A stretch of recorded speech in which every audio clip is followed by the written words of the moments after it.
So what do we see here? In Daniel 12, I want to go through Daniel 12 real quickly here, because I think this is critical to knowing this, and I'm going to go over more on chapter 10, but I want to go through chapter 12 of Daniel here. And at that time shall Michael stand up, the great prince which standeth for the children of thy people, and there shall be a time of trouble, such as was never since there was a nation, even to that same time. And at that time thy people shall be delivered, every one that shall be found written in the book. Well, first, before we go through this Daniel chapter 12, I want to give a little bit of background here in chapter 11 of Daniel. First of all, look at Daniel 11:40. They're talking about chariots and horsemen. Well, it doesn't fit to our time period. It's most certainly ancient, something of an ancient time period. Then you go into verse 41, and you look at this talking about Edom. That's the yellow country down there in the south. And then Moab's just above that. And then Ammon is above that. So those are old, ancient countries. Those countries are all gone. You look at this map on the left here. That's the way that area looks now. There's Egypt and Israel and Jordan. Most of those countries are consumed by Jordan now. They're no longer countries. It can't be something contemporary. It's something ancient of the past. So it leads us to believe that this is a continuation when he goes to Daniel chapter 12 and he says, at that time shall Michael stand up, the great prince. So it makes sense that it's something at that time that would have been happening when there was Edom, Moab, and Ammon. Well, that was the time of Jesus. So that leads a lot of people to believe that this was Jesus, the time of Jesus, 2,000 years ago. And then also we look at this, it gives another indication that it was the time of Jesus, and there shall be a time of trouble such as was never since there was a nation, even unto that same time. What does that remind us of? The Olivet Discourse. For then shall be great tribulation, such was not since the beginning of the world to this time, no, nor shall ever be. So we're looking at the same thing. We've already been through the Olivet Discourse. We know the Olivet Discourse is about 70 A.D. And at that time shall Michael stand up, the great prince which standeth for the children of thy people. Who is Michael? We've already seen over and over all the different instances where angels are God. God is angel. Angel of the Lord is God. So this shouldn't surprise us. Michael, who is like God. That's the meaning of it. Or gift from God. Who's that? Christ. Where are these both at? In Daniel and the book of Revelation. Over and over talking about Michael, the angel. We see this later in the book of Revelation. In Revelation chapter 12, Michael and his angels fought against the dragon. And the dragon was cast out, that old serpent called the devil and Satan. Who defeated Satan? Not Michael. Christ defeated Satan on the cross. And at that time, thy people shall be delivered, every one that shall be found written in the book. When were you written in the book? At the foundation of the world. That's when you were written in the book. So everyone that was found written in the book will be delivered at the same time. That's the already and not yet. We've already been written in the book, but we have not yet been resurrected from the dead. John chapter 5, Verily, verily, I say unto you, he that heareth my word and believeth on him that sent me hath everlasting life, and shall not come into condemnation, but is passed from death into life. Verily, verily, I say unto you, the hour is coming, and now is, when the dead shall hear the voice of the Son of God, and they that hear shall live. So there you have it, the same things. The hour is coming, that's what's the resurrection of the dead, but now is the part where we've already been born again. So you have these two themes, once again, in that verse. Just like in this chart, I've showed you this before, you see we go from death into life. We've already done that. That's the now is. We've already went from death to life, but we're still here on earth, down there in the green portion. John chapter 5 again, moving on to verse 28. Marvel not at this, for the hour is coming, in which all that are in the grave shall hear his voice, and shall come forth, they that have done good unto the resurrection of life, and they that have done evil unto the resurrection of damnation. Once again, we're looking at the charts. All that are in the grave's right down there in the bottom, in the middle, underneath earth. The grave shall come forth. Where are they going? They're going to heaven. They're moving to heaven. So you're going from the earth into heaven. Everyone, the good and the bad, are both going from earth to heaven. You see that on the upper right is damnation. They that have done evil, they go into damnation. They that have done good go into life. That's where we're going, to final resting place. That's our eternal tabernacle. That's the final place we go. We're in our temporary right now. This is a temporary tabernacle. But we're going into our eternal one. We're getting a glorified body. When are we equal to angels? When does that happen? Jesus said it very clearly. He said, look at here in Matthew 22. The same day came unto him Sadducees, which say there is no resurrection. Who says that? The full preterists, the hyper preterists. It's the exact same thing they say. There's no resurrection. There's no physical resurrection. Jesus answered and said, ye do err, not knowing the scriptures nor the power of God. For in the resurrection, when? In the resurrection, they neither marry nor are given to marriage. Do you still get married now? Yeah, people still get married here on earth because we're in earth. But in the resurrection, we're not going to do that anymore. And we'll be as angels of God in heaven. We'll have our glorified bodies. We'll be like Christ, to be like him. And many of them that sleep in the dust of the earth shall awake, some to everlasting life, and some to shame and everlasting contempt. So we see both being raised here, or awakened. This is being come to life. That's the imagery. You know my idea on this. I don't have to tell you, I've already told you many times. They're awakening. They're coming to life. It's like Christ did on the third day. He had a resurrection from the dead. That's what we expect. This is our hope. We know this. We know this is true. Many of them that sleep in the dust of the earth. See, they have a problem with the word many there. They say, well, many. Well, yeah, many of them that sleep in the dust of the earth shall awake. Yeah, many of them shall awake. And so it's not all. Well, wait a second. Isn't the last day everybody? No, not everybody's in the dust of the earth. Many of them will awake to life that are in the dust of the earth. But there's people that are awake. Remember, Paul said, behold, I show you a mystery. We shall not all sleep. So there's some people that are going to be alive. We that are alive and remain. So the alive and remain is the remaining of the many. Yeah, but many, yeah, most of the people will be dead. But there's going to be some that are alive. And they're going to be awakened. And see, not everybody, even there's going to be bad people that aren't awakened. I don't think all the bad will be dead. Now they could be. They could be. All the bad could be dead at that point. We'll get into that later. But regardless, this works out either way. It's not hard to figure this out. It's easy to figure this out. The wording doesn't matter. That it still works if you think it through. Because there's going to be some people awake. Not everybody's asleep. But we all awaken. We all awaken. Even though we're not dead, we'll be alive, but we're still going to be awakened spiritually. You're going to be changed. But we also have to remember how things read in the Old Testament. Isaiah 53:12. It says, and he bare the sin of many.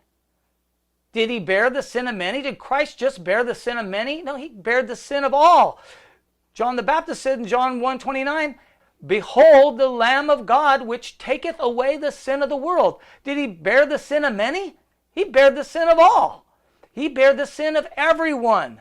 Many just doesn't mean some. It can mean all. Because he did bear the sin of many.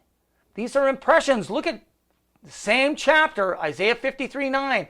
And he made his grave with the wicked and with the rich in his death, because he had done no violence, neither was there any deceit in his mouth. Did he really do that? Literally? Was he in the grave with the wicked? No. He was in the grave with the rich. and with the wicked in his death. Just the opposite. These are impressions. These are not meant to be taken literal. You have to know how they speak in the Old Testament. The way the prophets speak in the Old Testament, the way the prophets speak in the New Testament. This is the most prophetic book in the New Testament, the book of Revelation, which is all symbols. And the graves were opened, and many bodies of the saints which slept arose, and came out of the graves after his resurrection, and went into the holy city, and appeared unto many. Well, a lot of people put this like, okay, this must be Daniel 12. But no, Daniel 12, it says they awakened to what? Shame and everlasting contempt. So it's both everlasting life and shame and everlasting contempt. In Matthew, it's only talking about the bodies of the saints which arose. Only the bodies of the saints. So that's an image of that.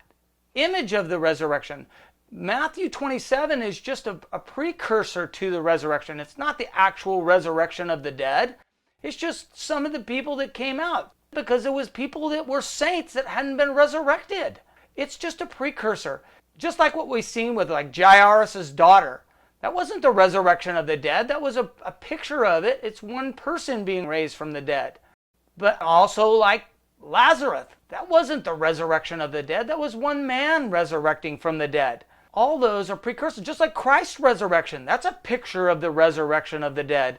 But it's not the resurrection of the dead. In Acts, it very clearly says, there shall be a resurrection of the dead, both of the just and the unjust, which is exactly what it's talking about here in Daniel chapter 12. There are some to shame and some to life.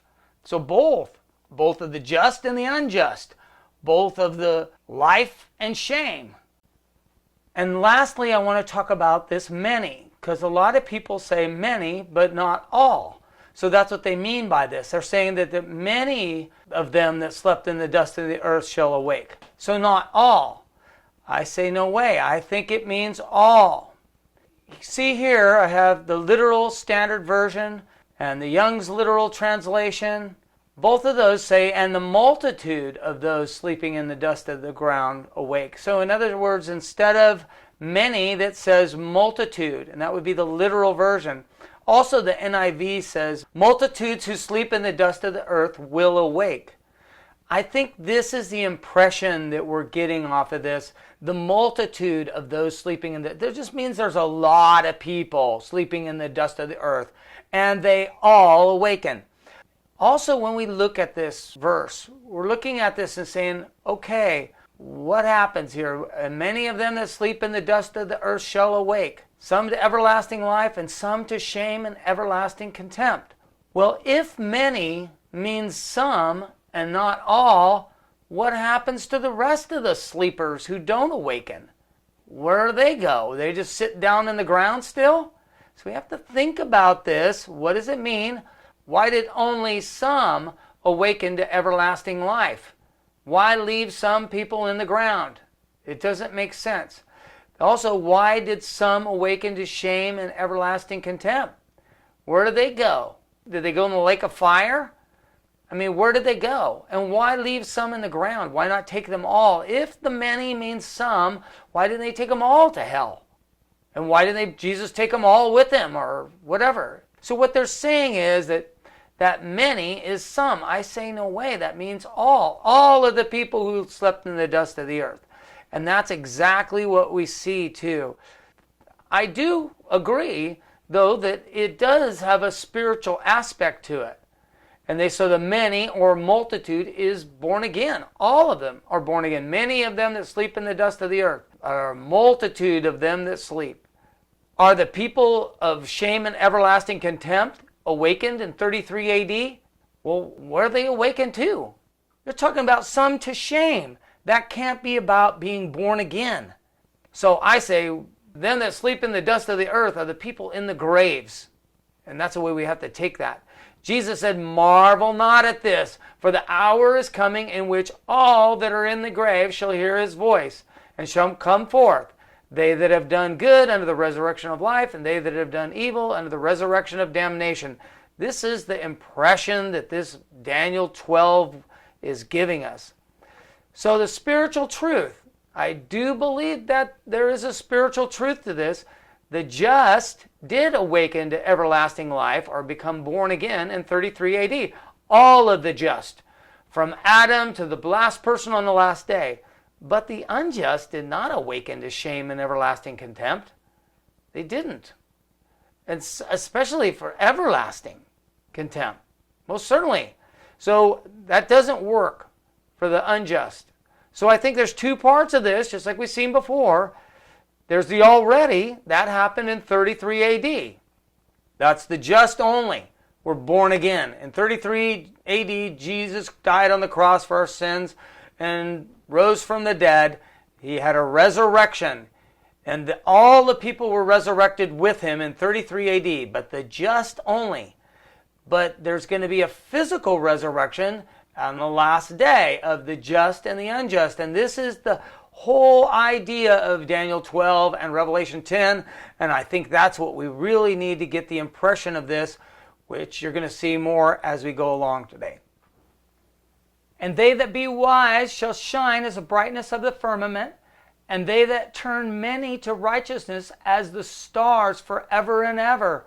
We've seen this imagery already before in Revelation chapter 1, verse 20. In the mystery of the 7 stars, which thou saw in my right hand.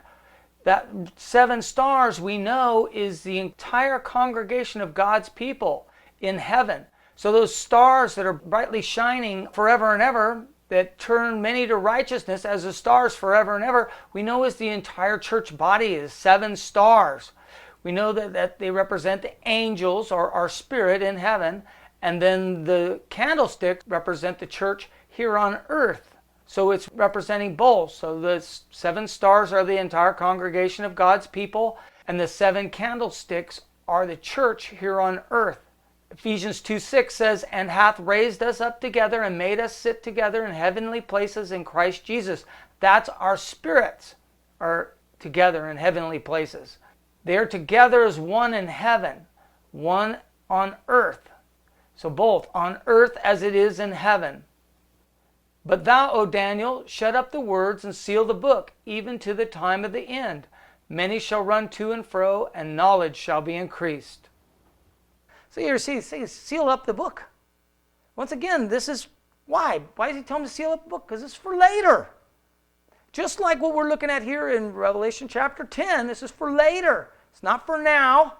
It's not for you now, John. It's not. The time is not at hand for that. It's for later. That should get rid of futurism. That should get rid of hyper-preterists. They shouldn't be believing that. They should see it from this chapter alone. Just those words. You see here, for the time of the end, I believe this is future. It's most certainly future here for Daniel. And we're going to see this here in a few seconds. I'm going to show you this. Then I, Daniel, looked, and behold, there stood other 2, one on this side of the bank of the river, and the other on that side of the bank of the river. And one said to the man clothed in linen, which was upon the waters of the river, how long shall it be to the end of these wonders? So we're looking at a vision here that is very similar to what we're looking at in Revelation chapter 10. Very similar. You've got somebody on the water in the middle, and then you got a guy on each side. But they're really not on each side. One's on your side. So your perspective is more like this. See this picture? This picture here. There's a guy on this side. He's on your side of the river. So that's where you're at. That's where Daniel's at, right? There's a guy on his side of the river. Then there's one clothed in linen, which I believe is Christ, or a symbol of Christ. Okay? I'm just say it right now. He's clothed in linen. It sounds like Christ. This must be Christ. Then there's a guy on the other side of the river. So this is a perspective of what we have. Now the difference between this one and ours is ours has one hand up, this one has 2 hands up. Now it could be something simple, just like that the reason why he has his hands up is for the taking of an oath. But I also see that this easily could mean that possibly when Jesus is showing both hands up, that means both this side of the river and that side of the river still needs to be accomplished. Here in Revelation chapter 10, we're halfway through. We've already got to Jesus. In other words, the guy on this side of the river has already made it to Jesus. And then the one on the other side of the river still has that other half to go. So we're halfway there. We've made it halfway through the journey when we're sitting here with Jesus on one foot on the sea and one foot on the land. So who is known for walking on the water? Who's a person known for that? It's Jesus Christ. He's the one that walked on the sea. We are on a journey. We are on a journey towards Christ. We are going towards Christ. That's a journey we're on. Remember when Peter went out and walked on the water in Matthew 14, 28 through 29. And Peter answered him and said, Lord, if it be thou, bid me come unto thee on the water. Don't be afraid. And he said, come. That's what we're doing. We're coming to Jesus. And when Peter was come out of the ship, he walked on the water to go to Jesus. We are on that journey, the journey towards Christ. So was Daniel. From his perspective, from his time, he just didn't know who Jesus was. Jesus said in John 14, 4 through 6, and whither I go ye know, and the way ye know. Thomas said unto him, Lord, we know not whither thou goest. How can we know the way? And Jesus said unto him, I am the way, the truth, and the life. No man cometh unto the Father but by me. We are on a journey towards Christ. He is the way. Now another verse that this relates to is 1 Peter 1:12. This is Peter talking about the gospel coming unto us. It's something that people back then couldn't understand, that they understood now because Christ had revealed it to us. Unto whom it was revealed that not only unto themselves, but unto us they did minister the things which are now reported unto you by them that have preached the gospel unto you with the Holy Ghost sent down from heaven, which things the angels desire to look upon. They see this as those two angels, those two men on both sides of the river are the two angels looking onto Christ. The things that he gave us by dying on the cross, that's what they see. This is the same figure. We're going to see more about this in a second, but also, some people look at this as the two cherubim on the mercy seat that are also looking into what? God. They're looking at God. That's what those angels that desire to look upon, that they're actually looking in the light, which is what is on the top of the mercy seat in the Ark of the Covenant, in the Holy of Holies, which is now in us. What is Jesus? Jesus is, I am the light of the world. He that followeth me shall not walk in darkness, but shall have the light of life. He's that light in the mercy seat. He's the one lighting us up. Us through our lights. We don't put a candle under a bushel. We put it out for all the people to see. The light of Jesus Christ coming through us. Verse 7, I heard the man clothed in linen, which was upon the waters of the river, and when he held his right hand and his left hand unto heaven, and sware by him that liveth forever and ever, that it shall be for a time, times and a half, when he shall have accomplished to scatter the power of the holy people. All these things shall be finished. So here, this character on there has both hands up, and he's swearing by God, just like what we're looking at here in Revelation 10. It's almost the same imagery. The only difference is he has his feet on both. There he's just on the river. In the Old Testament, what are we looking at? He's in the middle of the river. And I'm going to get more into this as we get going, but in ours, he's got one foot on the sea and one foot on the land, which is different. So this is different, little bit different symbology. He's in a different spot. So my contention is we're halfway there. In Daniel's perspective here, he isn't halfway there yet. He's on this side of the river still. He hasn't got over yet. And this is the perspective of the vision, what I believe the vision is about. What is he talking about? It'll be a time, times and half, when he shall have accomplished to scatter the power of the holy people. When is that going to happen? We know when that's going to happen. The scattering the power of the holy people is 70 AD. That's the way I look at it. And all these things shall be finished. But he's saying all these things shall be finished, which I take this as future. So we got both going on at once here. You've got the scattering of the holy people and the end of time. The end of the world, the resurrection of the dead. So I believe that's what these are, these two symbols on both sides of the river. This is another way of looking at it, and I just see it's another way of looking at the same vision. Christ now has got his feet on the land and sea, meaning that everything, he encompasses everything. And that's the main thing that's going on here. But there's other visions going on. I want to show you all these allusions, because there's many allusions here. And this is just one of them, because this is an allusion to time times and a half. Time meaning one time period, times meaning two time periods, and a half meaning a half time period. Add them up, that's 3.5 time periods. Because this time times and a half is ripe throughout chapters 11 through 13. And you see it. Times, time and a half. When do we see that? In chapter 11, the Gentiles shall tread the holy city 42 months. What is that? It's 3.5 years, 42 months. Chapter 11, verse 3, power to the two witnesses for 1,260 days. They go by 30-day calendar. They don't have 31 or 28 days. That's all they have in Jewish calendar. That's the way they did it. They do a leap month every 6 years. Also, here in Revelation 12:6, the woman fled into the wilderness 1,260 days. So it's the same amount of time. They're saying a 30-day month times 42 months equals 1,260 days. So these are all these things. The Gentiles tread the holy city, power to the two witnesses, all these 42 months. Revelation 12:14, the woman flies to the wilderness for a time, times, and a half a time. What is that woman? It's the church. It's the saints. Any way you want to call them, the saints or the church. We've been through this before. We know that. That's the time she spends in the wilderness, which is 3.5 years. Time, times, and a half. That's what we're seeing here in Daniel. So we know if we're halfway through, then we've got another half left. Okay? Chapter 13, verse 5, the beast is given power 42 months.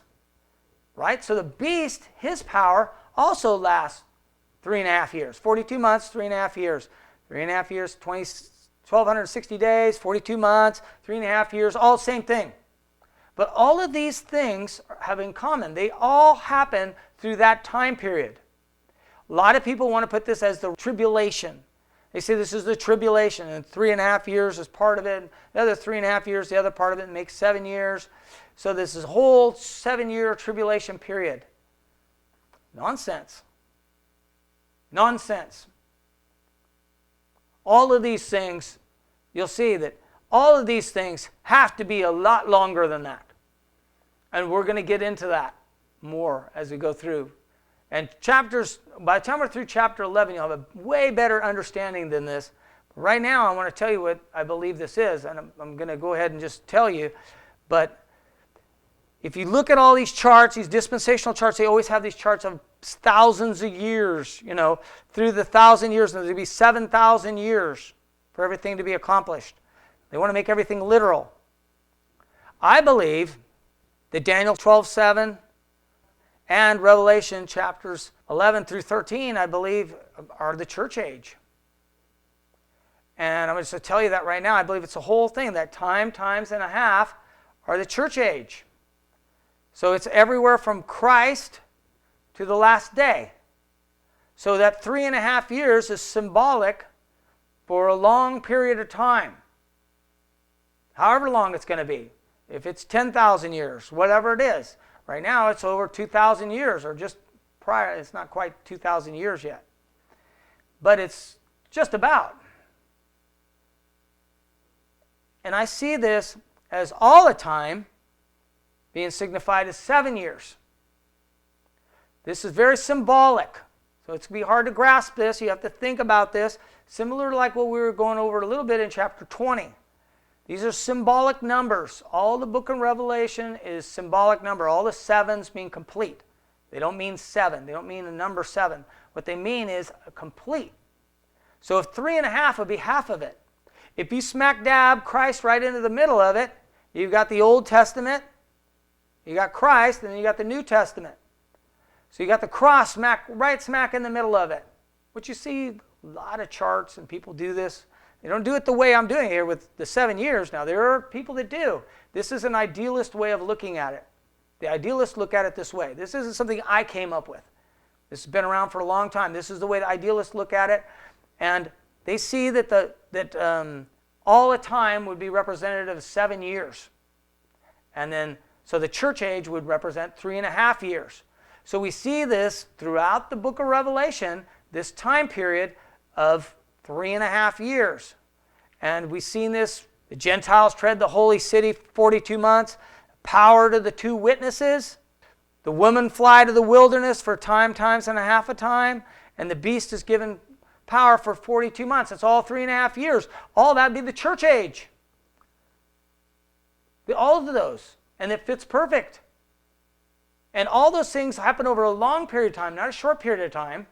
You're going to see when we get to chapter 12, it's going to show really clearly. It's a long period of time we're talking about from one verse to the next. It's like thousands of years and stuff. It jumps. Jump, jump, jump. We're not going like talking about a 3.5 year period. Any more than Daniel was when he said it'd be a times and a half a time. Nothing happened 3.5 years after Daniel did that. It's made that prophecy. Nothing. Here's some more scriptures that have that times and a half, or 3.5 years in the Bible. You find them in Daniel 7:25. The little horn wears out the saints for times and dividing of a time.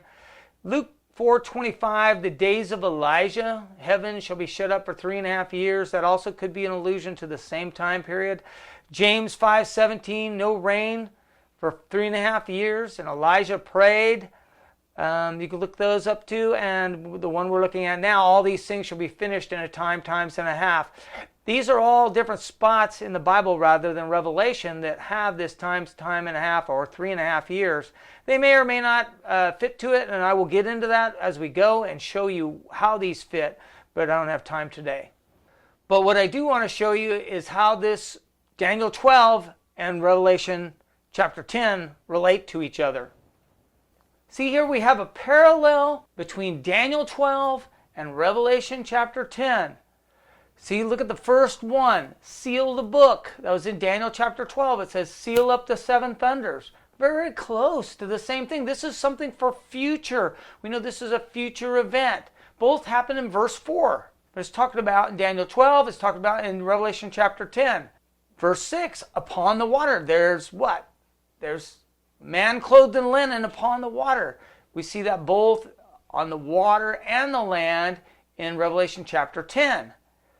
So, and in Daniel 7, he's lifted up both hands. And in Revelation 10, he's lifted up his right hand. So I suggested possibly that means it's half done. Possibly just an insignificant difference. You swear by him that liveth forever. Swear by him that liveth forever. It's identical, word for word. How long to scatter thy people? The scattering of the holy people. When is that going to happen? At that time, at Daniel's time, it took 490 years before that happened. So it didn't happen in 3.5 years. But what did he say? It said it'd be a times and a half.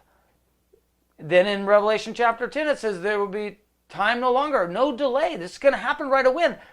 This is going to happen right away. So we see that that's no delay. When? That's when the holy people are scattered. So that's what we're looking at. That's a symbology. And then the last thing is, these things be finished, are the time of the end. The mystery of God finished. That's right here in this next verse. In Revelation 10:7, but in the days of the voice of the 7th angel, when he shall begin to sound, the mystery of God should be finished, as he hath declared to his servants the prophets. What prophet? Daniel. What did he declare to Daniel? That in times and a half, all these things will be finished. It's the same exact symbology there. So we're looking at all these things. Times and a half. The Gentiles tread the holy city. I'm going to get more into that when we get into chapter 11. But basically, that's that same thing. We're talking about the church age, but we're also talking about the Old Testament. Power to the 2 witnesses. What two witnesses? What do these guys look like? They're witnesses. They're witnessing a man clothed in linen making an oath. They're two witnesses. We are, Hebrews 12:1, wherefore seeing we also are compassed about with so great a cloud of witnesses, let us lay aside every weight and sin which doth easily beset us, and let us run with patience the race that is set before us. We're on a journey. We have these cloud of witnesses. And remember in Hebrews chapter 11, he talks about all these things. By faith, Abraham did this. By faith, Isaac did this. By faith, Noah did this. By faith, Moses did this. By faith, Rahab did this. All these things were done by faith, by believing in Christ. And they didn't have Christ at that time, but they're all the things they did. Because they did those things, they're running this race with patience, this journey. They're all on a journey. Where are they going? They're going to Jesus. And look at the next verse in Hebrews chapter 12, verse 2. Looking unto Jesus, the author and finisher of our faith, who for the joy that was set before him endured the cross, despising the shame, and is set down at the right hand of the throne of God. What are we looking at? They're both looking at the throne of God. These two witnesses looking unto Jesus. They're looking at Jesus. I tell you, the woman fled into the wilderness for 1,260 days. A woman flies into the wilderness for times and a half a time. What is that? That is a period of time in the wilderness. Just like the people in the Old Testament, Moses was going through the wilderness, we are going through our wilderness. In the church age, the same setup. We have to deal with the beast for this whole time we're here. We have to deal with the beast. Always here. And the whole time. Old Testament and New Testament. The beast is always a problem. The devil has come down to you. We're going to get into that later, but we're looking at these two figures, one on each side, right? So we're looking at these figures. I believe these represent the Old Testament, so one right close to us, and the one far away is the New Testament. So from the time of Daniel to Jesus was 3.5 years. He's on that journey. They're on that journey to get to Jesus. Then you look, that's 490 years. It wasn't 3.5 years. We know that. That was the time till the scattering of the holy people. That was in Daniel 12:7. When did that happen? It happens right here in 70 AD. That's when it happens, and that's about to happen, or it did happen, in the 6th seal, 6th trumpet, 6th angel voice, 6th vial or bowl. All those happened right at that time, at 70 AD. So this is about, that's no delay. That's about to happen. As we see in that next time period is the time of Jesus to the last day. That's 3.5 years. So that's been 2,000 years now. That's all these things be finished. Look at all the things that were listed in Daniel chapter 12. Those aren't things that already happened. None of those things haven't happened. There hasn't been a resurrection of the dead yet. It's not yet. See, that's the thing. We're times and a half. This is a period. It's a period. I know that in Revelation it specifically names them out as days and months and years, but those are all symbolic. We know, we go to the Old Testament. This is how you interpret Scripture. You go from what's clear to what's not so clear. What's clear is the time of Daniel to Jesus was a times and a half. That was a clear thing. So we know that was 490 years, so we know that times and a half. So we have two things going on here. We have we have already been born again. We're already to Christ. We're already with Christ. But the not yet is the future. It's the resurrection of the dead. That's something we're still looking forward to. So we haven't got there yet. From John's perspective here, we're looking at the already and the not yet at the exact same time. From John's perspective, we're still going through the sea. We're still going through the wilderness. We haven't arrived in the promised land yet. We've made it to the promised land in some respects, but we're really not to our final destination. Our final destination is to be with Christ in eternity. That is our final destination. That's the not yet. We're kind of going through a doorway. It's like the chapter 10 of Revelation is going through a doorway. This is a transitional chapter. It's like we have one foot out the door. We're not fully out yet. We're not into the promised land. We haven't made it yet. We're there in a sense because we've already been born again, but we're still on the journey. You see the next verse in Daniel chapter 12, verse 8. And I heard, but I understood not. Then said I, O Lord, what shall be the end of these things? And he said, Go thy way, Daniel, for the words are closed up and sealed till the time of the end. Many shall be purified, made white, and tried, but the wicked shall do wickedly, and none of the wicked shall understand, but the wise shall understand. Now this is very difficult to understand this part of it. So, and that's for Daniel too. Look at, he said, and I understood not. Well, great. I'm glad that I'm in the same boat as Daniel because this is hard to understand. This stuff is very hard to understand. It's very symbolic. All these things going on here are very symbolic. He said, when are the end of these things? He said, don't worry about it. Have faith in God. Don't worry about it. You go your way. It'll be for the time of the end. Many will be purified. Many people are going to come to Christ. Don't worry about it. It's not for you. It's sealed up. That's a sealing. It means it's not for you. Not for now. So then the next verse is verse 11. And from the time that the daily sacrifice shall be taken away, and the abomination that maketh desolate set up 1,290 days. Blessed is he that waiteth and cometh to the 1,335 days. But go thou thy way till the end be, for thou shalt rest and stand in thy lot at the end of days. He says right here, you're going to rest. What do we talk about over and over? Rest means die. He's going to die. He's going to die. Don't worry about this. I'm giving you these numbers, but they're not for you. You're going to die. People are going to go to all these things. These things are going to happen. The daily sacrifice shouldn't be taken away. The abomination that makes desolate be set up. But don't worry about it because you're going to die. It's not for you, but here it is. Write it down. Put it in your book. So it's exactly what he did. Now we're looking at this. These two, there's actually three events here. And some of these, whether or not they're together, or they're separated, that's the question.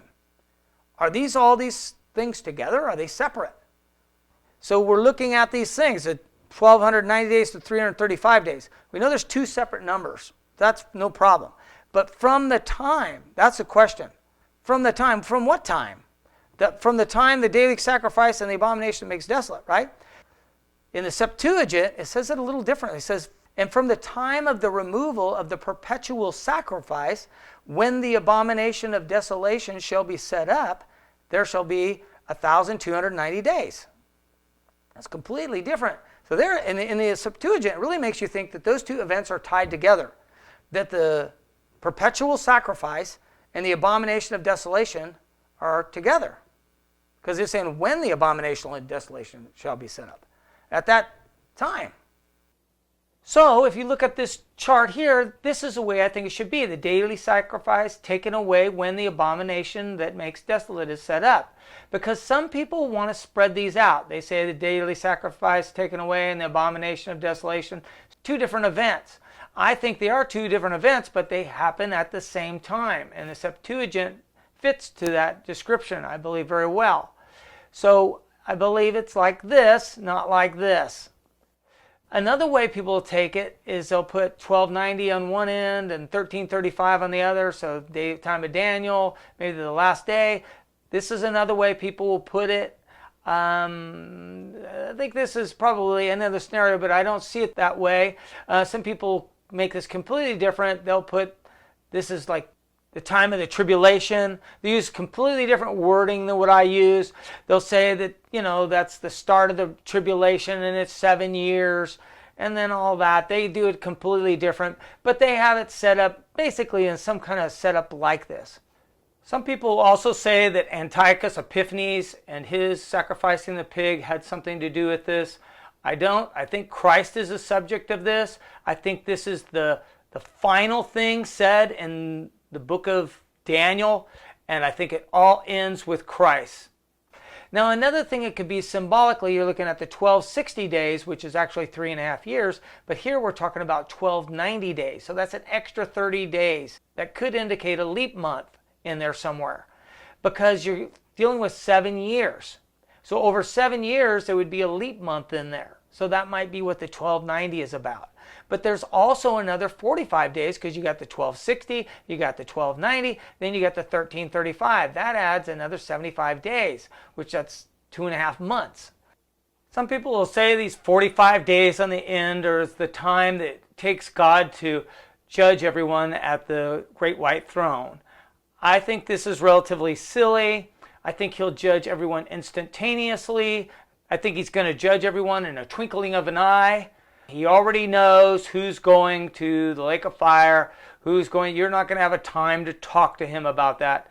He already knows who's going into the lake of fire and who's going to the new heavens and new earth. Another way people look at it is you have 7 years, all time symbolic. And I've thought about this too. They got the time of Daniel to the daily sacrifice taken away, but then you've got Christ's ministry. And in between there, Christ's ministry would overlap about 105 days, 3.5 months. That would be maybe symbolic of the 3.5 years of his ministry. But I still don't think that's quite right. The way I really see it is that we're looking at this from Jesus. We're looking at this same picture that we've been looking at of him on the water. And we're looking back, he's from the time of Jesus to Daniel is 490 years. So from the time, so they're saying, and from the time that the daily sacrifice is taken away, who did that? Christ did that. So from that time going backwards, it would be 1260, 1290, 1335. And then you could also see it the other direction. From that time till the end of time, it'd be 1260, 1290, 1335, or times and a half a time. So both of those.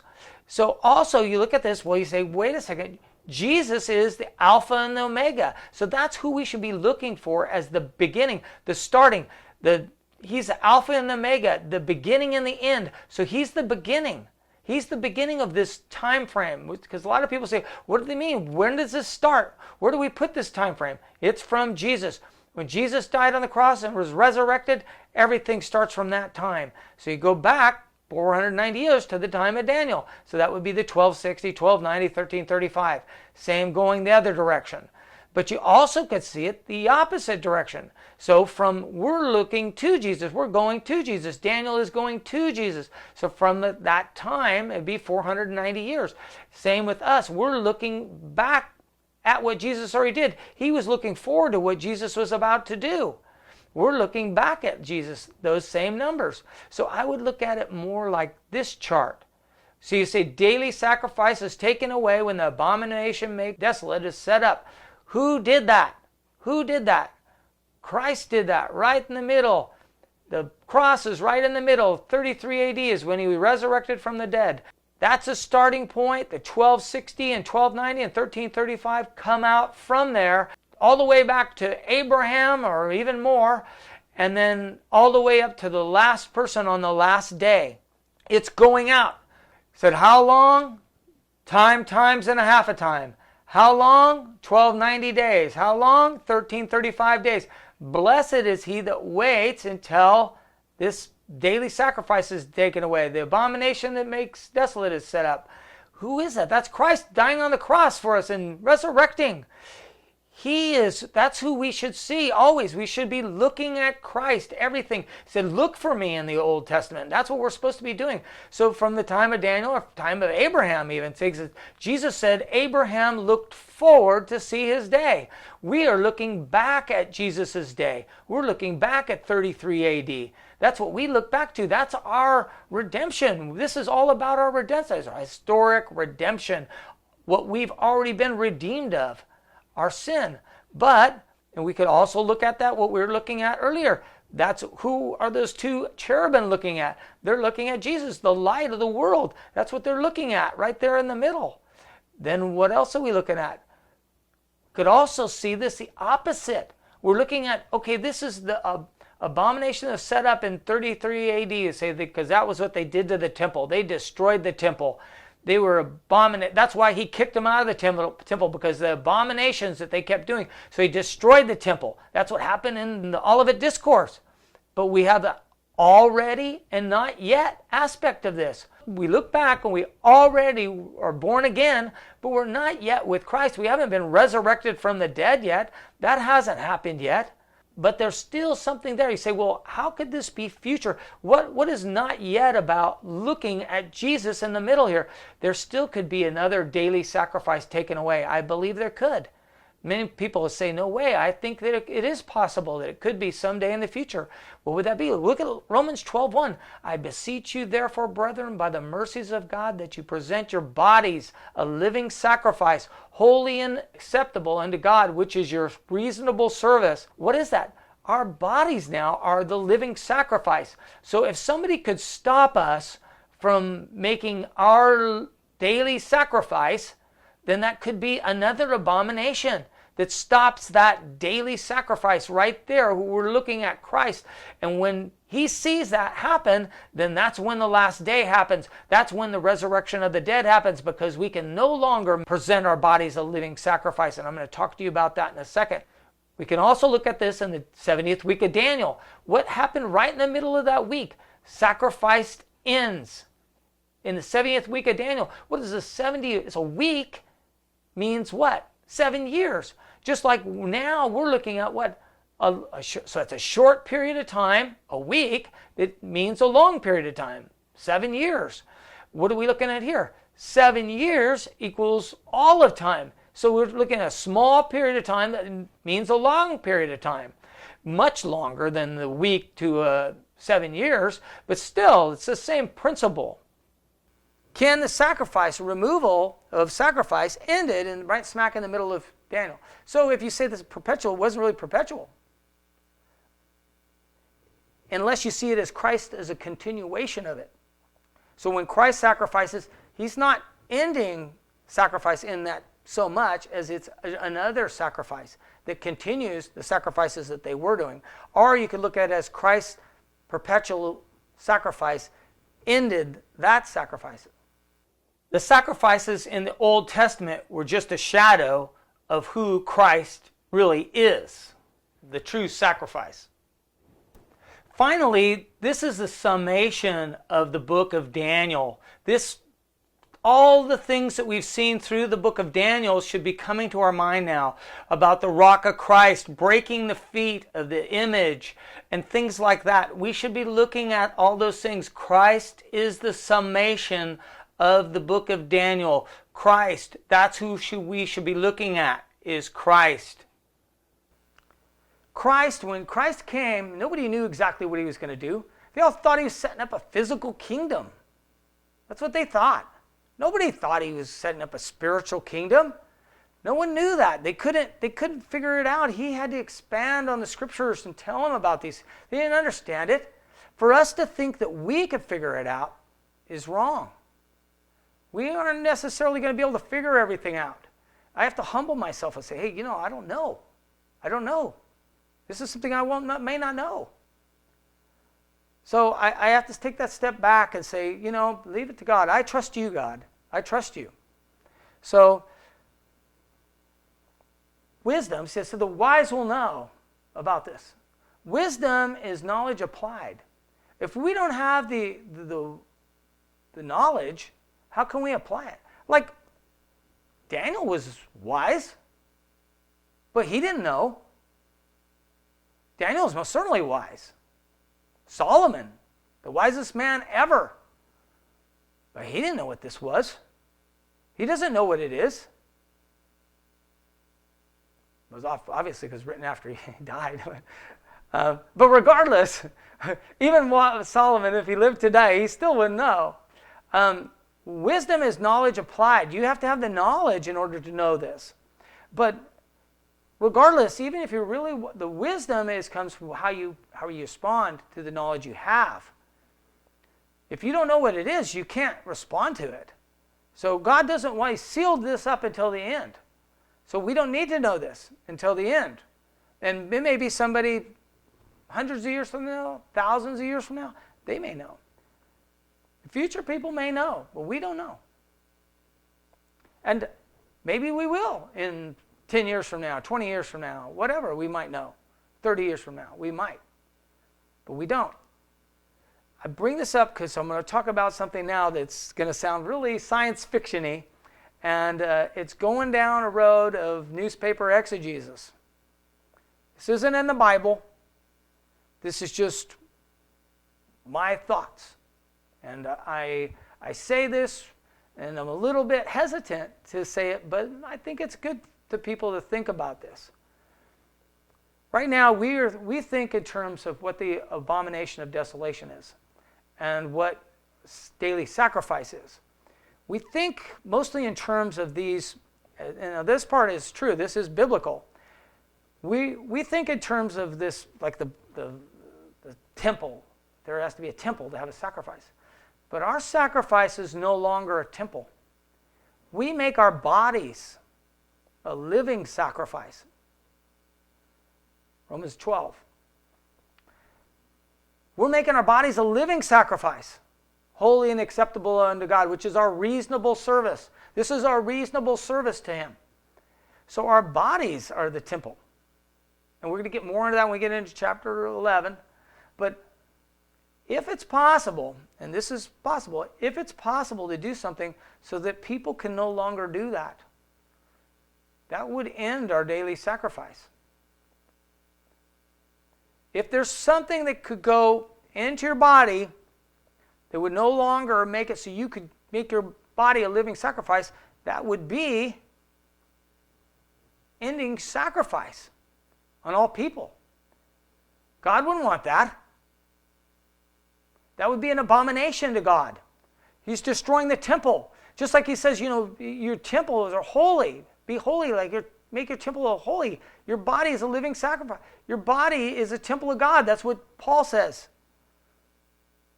Would you be joined with a harlot? No. God forbid. Don't you know your body is the temple of the Holy Spirit? So these things we have to think about. And now I'm going into the science fiction part here. If you want to go la la la, put your fingers in your ear so you don't hear it. But right now they're trying to develop something. It's called Neuralink. And if this thing takes off, and it's in the infancy stages now, and if you've studied any in Neuralink, you know what this is. This is a device that plugs into someone's brain. It plugs into your brain. So if they can plug into your brain, they can control your memory. And this is the idea of it too, is to help people that have problems with their memory, to connect pathways that aren't working right. People who have Alzheimer's and different things like that. They want to be able to help these people. But if it goes to a certain point, right now it's in an infancy stage, let's say 100 years from now, this could totally control your brain. Right now we don't think anything about it. We pick up our cell phone and we Google something, and what is it, what's the answer to this question? Well, that's using Google as your memory. That's your memory. They can easily control what people think on Google just by changing statistics, whatever you see, whatever pops up first. You still have your memory, though, intact. So your body hasn't been violated yet. But if someday in the future, now right now we're not going to do that. Nobody's going to plug this stupid thing into their head right now. Nobody would do that. But 100 years from now, 200 years from now, 300 years from now, maybe, people might do that. It's this crazy thought, but if it happens, then the person who's in charge of the mainframes has control of people's memory.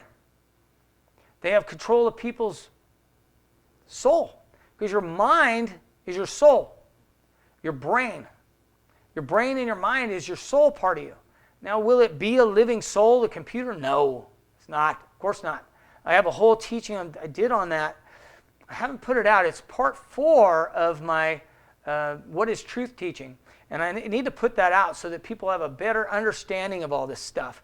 It's very weird. It's weird stuff, but you're understanding that truth about what's the difference between a human and a computer. Computer's never going to be a human. And that's what I want to say with this too. But if you allow somebody to saw into your noggin and change your brain and put signals in there to control your mind, then you have committed an abomination to God. And that would be an abomination that makes desolate. Because it's like having a reprobate mind, which is also talked about in Romans 1. You're talking about a reprobate mind. He gives them over to a reprobate mind. Why? Because their mind is destroyed. Their brain is destroyed. And so this here is possible. This could be future. What we're talking about, all these days and stuff. There could be a time of the end, and you're going to see this when we get into chapter 11. There's going to be a time that I'm going to talk about more, but not right now. But when we get into chapter 11, it's going to come up, and we're going to get it. It'll probably be in the second part of chapter 11.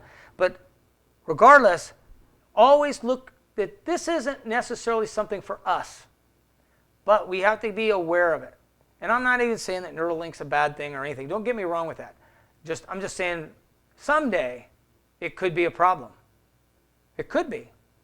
Because always when anybody starts talking about a rebuilt temple, that's false. That's not biblical. But if somebody gets in and controls your brain, that could be an abomination to God. Your body is a temple. So I just want to say that, and I know it's out there and it's wild and out there in outer space, and it's most certainly a newspaper exegesis, but that's all I got, so I'm throwing it out at you. There's a possibility. It's not necessarily anything true to it. Not to scare anyone, and I don't think they're going to do this in our lifetime. I think it's still very at the infancy stage of it, but it's possible. And it's possible they could do something, and maybe people start doing it, and we have these transhumans out there, the people that are part human and part machine, you know. So next session, which we're going to go over here today, but we'll take a break, is about the little book. We're going to go more into that. The angel with the rainbow, we're going to go more into that. The bittersweet, and the mystery of God. And that'll be on the next video. And that's Revelation chapter 10, verses 5 through 11. We're going to go over 5 a little bit more too, even though we already went over it some. Anyways, go to the website if you missed anything. And that's all I got for today.